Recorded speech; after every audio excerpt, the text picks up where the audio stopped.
Okay အားလုံးပဲမင်္ဂလာပါအခုကျွန်တော်မြောက်ပေးချင်တဲ့အကြောင်းအရာကတော့ကိုယ့်ရဲ့ account ကိုလူအများက follow လုပ်တာလွယ်ကူအောင်ကိုယ့်ရဲ့ profile မှာကိုလိုမျိုး follow လေးပေါ်နေအောင်ဘယ်လိုလုပ်ရမလဲဘယ်လို setting ချင်ရမယ်ဆိုတဲ့ဟာလေးကိုအခုကျွန်တော်မြောက်ပေးသွားမှာဖြစ်ပါတယ်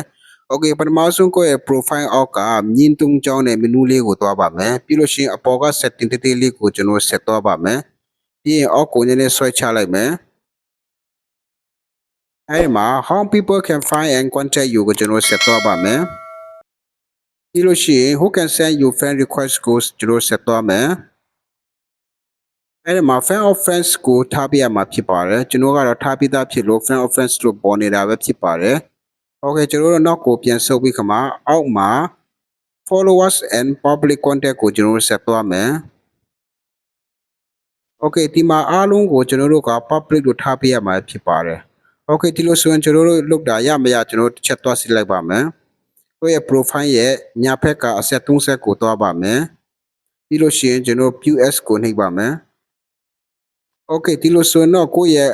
profile ကအခုလိုမျိုး follow လေးပေါ်နေပြီဖြစ်ပါတယ်အားလုံးပဲအဆင်ပြေကြပါစေ